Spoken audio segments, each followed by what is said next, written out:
I'm Venditti. I am in partnership with Master Jim Holz in our school, c.c.chen, located in Parma, Ohio.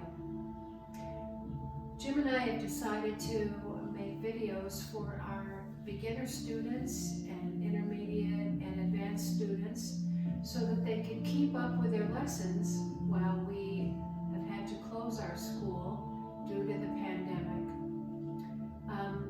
This video is no bells and whistles. We're going to lock down the camera and do the best we can. So please try and stay with us while we try and help you to continue your practice with the Tai Chi form. I'd like you to meet my business partner, Jim Holz, Master Jim Holz. And Jim, we'll start with a little question and answer. If you're joining us for the first time, maybe you can get to know us a little bit. Jim, your teacher is Grandmaster William C.C.Chen of New York City.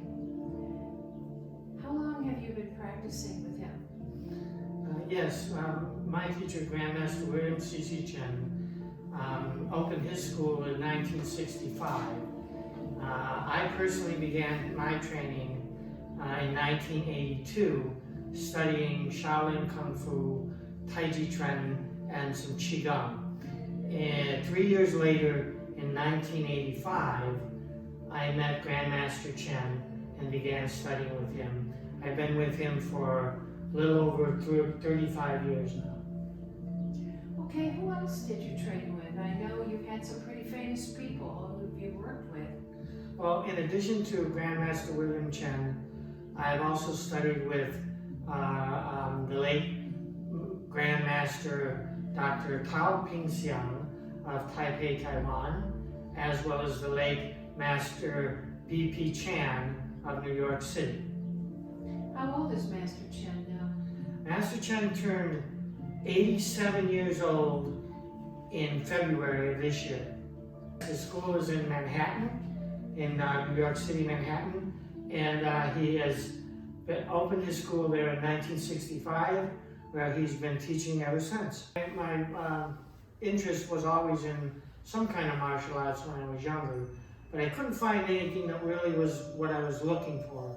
I tried some hard styles like Taekwondo and Shaolin, but it wasn't until I read a book by a gentleman named Robert W. Smith that I became interested in and very fascinated by the art of Tai Chi Chuan. It's called Chinese Boxing, Masters and Their Methods by Robert W. Smith. Telling anybody who might be new to Tai Chi Chuan, what exactly is an internal martial art? Well, there are many ways to classify Chinese martial arts. Some people classify them by northern and southern, but over the years that is kind of blended. So what we're talking about is the difference between what they call an internal and an external style. An external style depends largely on speed and power and strength, being larger than your opponent, more powerful. Whereas an internal style relies more on the principle of Qi, and in Tai Chi in particular, the concept is to use softness and yielding to overcome strength and hardness. If someone was new to studying a martial art, such as Tai Chi Chuan, what should they be looking for in a teacher? Well, I always tell new prospective students that one of the most important things they should do is ask the potential teacher about his background, who he studied with, and how much he studied with them. Not just how many years he's been studying. As in my case, I've been studying for 35 years, but there's a big difference between someone who has studied mostly on their own and occasionally with a teacher, as opposed to someone who has studied hundreds or even thousands of hours with a teacher who is a qualified instructor. In my own particular case, I've tried to average about 100 hours per year for the past 35 and a half years. I know for our students, we have a certificate of achievement awards at the end of the year. And we're very fortunate to have our very first student still with us, the man who was still with us when we opened our doors 9 years ago? Almost 9 years. Almost 9 years ago. Hey, Angelo. Hey, Angelo. So here we are, 9 years later. We have a pandemic. We're doing classes online. No bells and whistles. What do you want students to know about continuing their Tai Chi practice, even if they have to use this as a vehicle to their learning and understanding? Well, I would say that while it is definitely preferred to have a teacher that can be there with you to make adjustments and corrections, in this particular time, that's unfortunately not possible. So I would suggest the biggest thing is continue your practicing, do the best you can, and try to join us in our little series of workshops that we're going to be doing here, little sessions of classes as we go along. We're going to try to do a series of them, which will hopefully give our students something to continue their practice with. And of course, for any new people out there, we will start at a very beginning level so that you can get the basics and get some sort of cohesive progression in your training. If you look on YouTube and see other people with demonstrations of the Tai Chi form, you're going to see a variety of interpretations. Jim chose Master William C.C.Chen as his teacher, and he picked that style. So that is what we specialize in. And Grandmaster Chen has expressed to Jim that his understanding of the Tai Chi form is exceptional. And I feel that way also. I'm very proud of him as my partner and very proud of what we've been able to accomplish with this school. Hopefully we'll see some of you in the very near future. So I'm going to turn this part of the video over to Jim, and we're going to show you the Tai Chi form, the way we do it in the school. And Jim will be your teacher online. He'll do versions of the Tai Chi form from the front and from the back so that you can see what's happening with his body as he goes through these movements. So I hope you join us for the completion of this 60 movement form. I would like to just say that when you're practicing, just do your best and try to follow along. And you know, we can't be there personally to give you individual instruction and correction. But as we go through this series of little mini sessions, we'll try our best to add some detail and some corrections that are common corrections that I see in many of the students over the years. The most important thing is to have something that you can do in your own home, requiring no special equipment and very little space, so that you can practice, and hopefully this will allow you to at least get some exercise, de-stress, calm yourself, and get through this trying time that we're all in with this unfortunate situation with this COVID-19 virus. I hope you'll enjoy it and join us, and we look forward to hopefully one day seeing you in person. Thank you. Okay, so we're going to start with some basic principles and then a simple QiGong exercise. first thing we want to do is concentrate on proper breathing. Breathing should be done from the belly, what we call natural breathing, or diaphragmatic breathing is what a doctor would call it, deep diaphragmatic breathing. We call it natural because this is the way a child, baby breathes. Also, if you look at an animal, you'll notice their abdomen moves when they breathe, not their ribs. So the way to practice this is to put one hand on the chest and one hand on the belly and breathe so that as you breathe in, the belly expands out. And as you exhale, the belly squeezes in and the hand on the chest does not move. Inhale. Exhale. Inhale. Exhale. Inhale. Exhale from the side, it looks like so. Inhale. Exhale. Inhale. Exhale. Next, I'd like to demonstrate a simple QiGong exercise called the post. Stand with your feet about hip width, knees slightly bent, hips bent, hands out like holding two little cups in your hands. Begin by taking a nice breath in.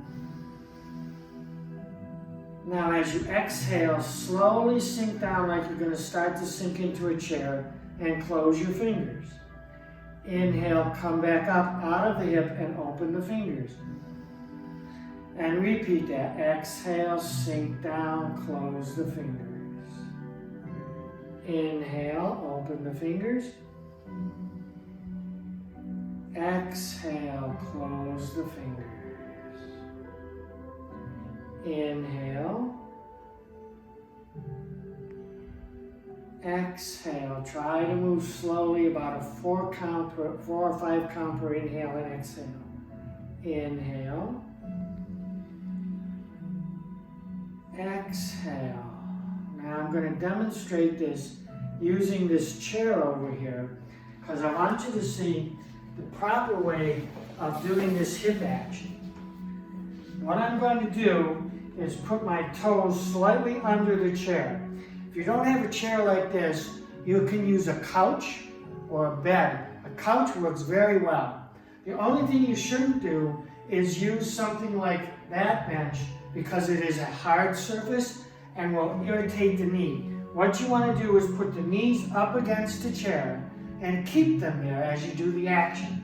So as I do my action, if I do this, you notice how the knees pulled away from the chair? I don't want to do that. What I want to do is keep the knees up against the chair, lightly touching the whole time, through the whole action. Coordinate the breath, exhale, close the fingers, sink down. Inhale, come back up and open the fingers. Exhale, keep the back straight but relaxed. Inhale. So again, I'm going to show you the wrong way to do this. If you do something like this, I'm bending here instead of at my hips. I want to bend at the hips. Like so. And the knee stays against the chair the whole time. Inhaling. And exhaling. Keep your elbows bent, shoulders relaxed. Inhale. Exhale. Inhale. Exhale. I will do 2 more. Inhale. Exhale, nice and slow. Inhale. Exhale. And relax. All right, very good. As I said, that's a basic QiGong exercise called the post. The next one I'd like to show you is an exercise called Taiji ruler. The taiji ruler is a stick about this big, and you can buy them online if you wish to. But personally, I recommend saving your money, and if you can't find a taiji ruler available, you can use something as simple as this, the inside of a paper towel roll, or the inside of saran wrap. That hard cardboard inside there will work just fine. You'll see it's about the right size. It's nice and light. We have our own that we made, which is just a simple dowel rod that Jan, my business partner, who have you met, cut to size and then varnished. And we had one of our students who is a Chinese gentleman make sure we got the calligraphy right. All right, so what you're going to do is you're going to put this in the palms of your hands, right at the base of the palm, like so. Try to hold it lightly, don't hold it tightly, or you'll get a little ring there and cut off circulation. Hold it loosely in your hands, just enough to keep it in place. Okay, so what you want to do is turn your right foot out about 45 degrees, measure left heel to right arch, like so. Where the left toe is, put the heel and turn the toe in so the outside edge is straight forward. Holding the little ruler in your hands at about stomach or waist level, begin by taking a nice breath in. Now as you exhale, sink into your back leg, in this case the right leg, and close the fingers. Inhale, raise up to about your own chin level, opening the fingers. Exhale, slowly shift forward, lower the hands back down, and close the fingers. Inhale, reach out, opening the fingers. Exhale, shift back, draw in, and close the fingers. We'll repeat that. Inhale, raise up. Exhale, shift, and close the fingers. Inhale, reach out, opening the fingers. Exhale, shift, and close the fingers. Inhale, raise up. Exhale, shifting and closing the fingers on the exhale, opening the fingers on the inhale. Inhale. Exhale. Inhale. Exhale. Inhale. Exhale. Inhale. Exhale. Again, nice and slow. Coordinate the breath with the motion. Inhale. Exhale. About a 4 or 5 count per inhale and exhale. Inhale. Exhale. 1, 2, 3, 4, 5. Inhale. Exhale. 1, 2, 3, 4, 5. Inhale. Exhale. 1, 2, 3, 4, 5. Inhale. Exhale. I'll do 2 more and then I'll demonstrate the other side. Inhale. Exhale. Inhale. Exhale. Last one on this side. Inhale. Exhale. Inhale. And exhale. And relax. All right, I'll now demonstrate the same thing on the other side. So the only difference is you're going to reverse the footing.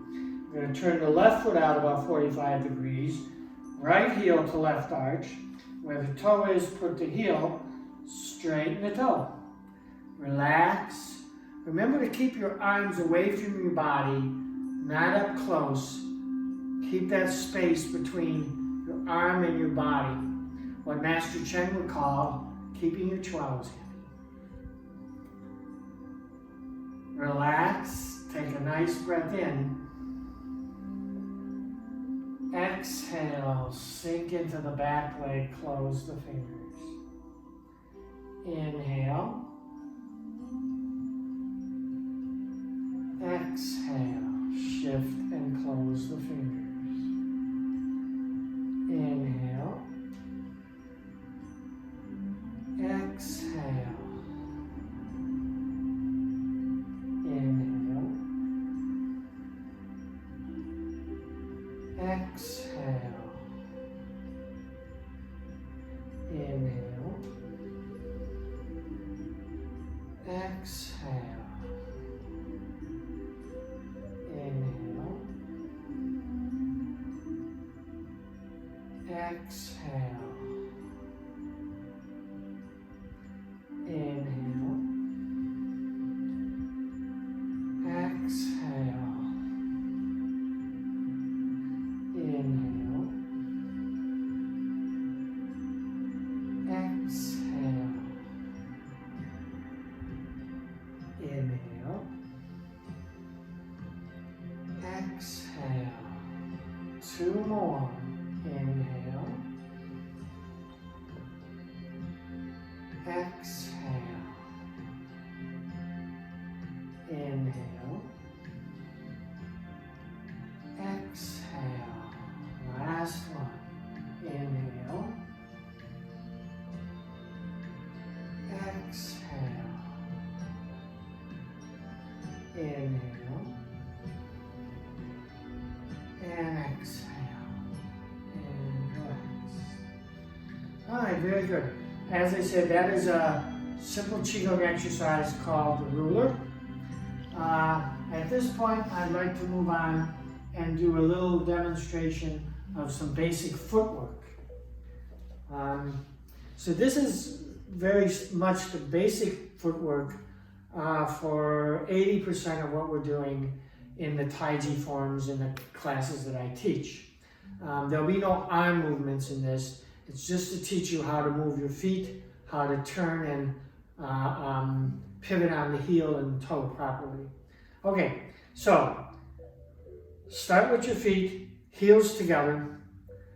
Relax. Remember to breathe. Don't hold your breath. One, sink into the right leg, bending the knees. Step over about hip width with the outside edge of the left foot straight. Shift and make a little right turn. Now, turning the body, turn the right foot in on the heel, preparation. Normally we would even out the weight and go into the basic movements of the form. But instead I'm just going to stay on the left leg and I'm going to turn back out on the right, like so, turning on the right heel. Shift to the right and literally one step straight forward with the left foot. Shift to the left, make a little right turn. Now keep the weight on the left leg, turning on the right heel, like so. Pick up the right heel, turn to the right, step over to the right, shift to the right, making a little left turn. Turning on the left heel, turning the body. Pick up the left heel, turn to the left, step over with the left. Shift to the left, making again a little right turn. Keep the weight on the left leg, turning on the right heel.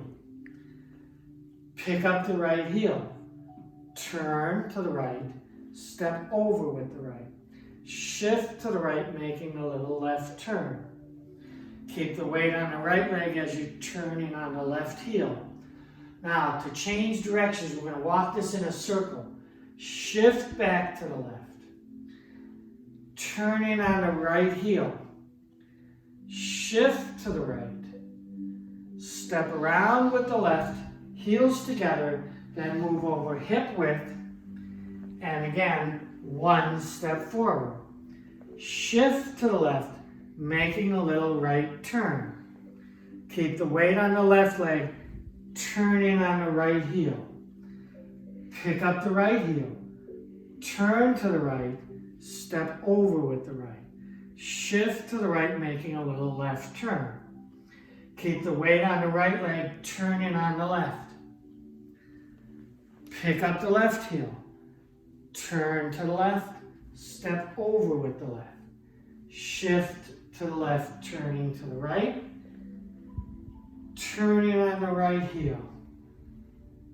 Pick up the right heel. Turn to the right, step over with the right. Shift to the right, turning to the left. Turn in on the left heel. I'm going to change directions again, so I shift back to the left. I turn the right heel in. Shift to the right. Step around, hip width, one step forward. Shift to the left, turning to the right. Turning on the right heel, turning the body. Pick up the right heel, turn to the right, step over with the right. Shift to the right, turning to the left. Turning on the left heel. I'm going to change directions again. Shift back, turn right toes in. Shift to the right, step around, hip width, one step forward. Shift to the left, turning to the right. Turning on the right heel. Pick up the right, turn to the right, step over with the right. Shift to the right, turning to the left. Turning on the left heel. Changing directions again. Shift back. Turn right toes in. Shift to the right. Step around. Hip width. One step forward. Shift to the left, turning to the right. Turn in on the right. Now you can keep doing this round and around, and changing and adjusting directions as much as you want. But for now, I'm going to also show you that you can reverse it and go the other way. So I will shift back to the right, turn the left toes in, shift to the left, step around with the right, hip width, one step forward, shift to the right, turning to the left, turn in on the left heel, pick up the left, turn to the left, step over with the left, shift to the left, turning to the right, turn in on the right heel, pick up the right heel, turn to the right, step over with the right, shift to the right, turning to the left. Notice there's a slight tilt in my body at the hip. As I turn, I straighten that hip and come around. Pick up the left, turn to the left, step over with the left, shift, and again there's that little turn and tilt, what we call winding up, and turning on the heel. I'm going to change directions again. Shifting back, turn in. At this point, all my weight is still on my right leg. Now I shift to the left, step around, hip width, one step forward, shift and turn to the left. There's the little tilt. Straighten the hip as you come around. Pick up the left, turn to the left, step over, shift, and make the little right turn. Weight stays on the left leg as you turn in on the right heel. Pick up the right heel, turn, step over, shift, and make the little left turn. Turn in on the left heel. Pick up the left, turn to the left, step over with the left. Shift, make that little right turn and tilt, turn in on the heel. Changing directions, we shift back, we turn the left toes in, we shift, come around, hip width, one step forward, shift, and turn. Picking up the left heel, turn and step, shift, and turning in on the right heel. Changing directions again.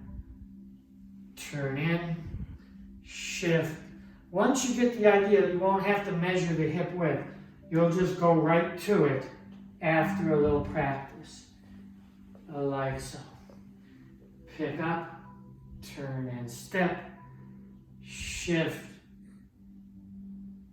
and come around. Thank you very much. I hope you enjoyed this little demonstration, and I look forward to seeing you again next time. C.c.chen.